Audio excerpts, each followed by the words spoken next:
Për të dytin vit radhëzi në Elbasan mbahet kolonia e piktorëve Skampis 2025. Mbi 20 piktorë nga trojet shqipfolse për 4 ditë do të pikturojnë atraksione turistike dhe pamjet më të veçanta që kjo zonë fal.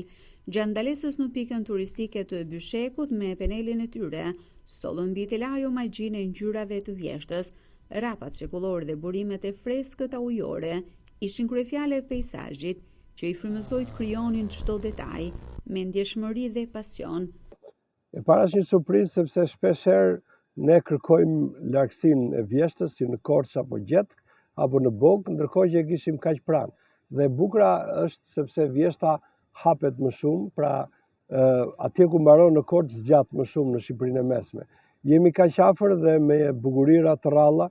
Ky është edicioni i dytë që bëhet kjo koloni dhe shumë interesante dhe risia e gjithë kësaj kolonie është sepse e para njëherë hap, si më thënë, Siparin dhe dyta që me sa mora vesh në teatrin Stampa do të inaugurohet salla poshtë e restauruar pikërisht për një galeri arti me pretendimin që dal nga dal Elbasanit marrë edhe që meriton.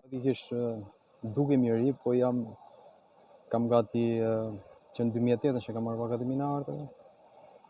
Edhe kam gati 17 vjet që merrem me pikturë. Por duke parë nga artistët që janë pak më të moshë të madhe, normalisht unë dukem më i ri. Është gjë e mirë sepse nga të rinjt marrin eksperiencën që ka një vjetër, edhe përpiqen që të krijojnë në atë tablon e tyre të japin më të mirën. Po ashtu edhe këtu në Elbasan është një vjeshtë që na inspiron, na josh për të realizuar peizazhe të mira, bukura të natyrës tonë. Duhet të them që natyra jonë shqiptare është kudo që shkel, kudo që ecë, është fantastike, joshse, atraktive për të pikturuar, për të hedhur në telajo.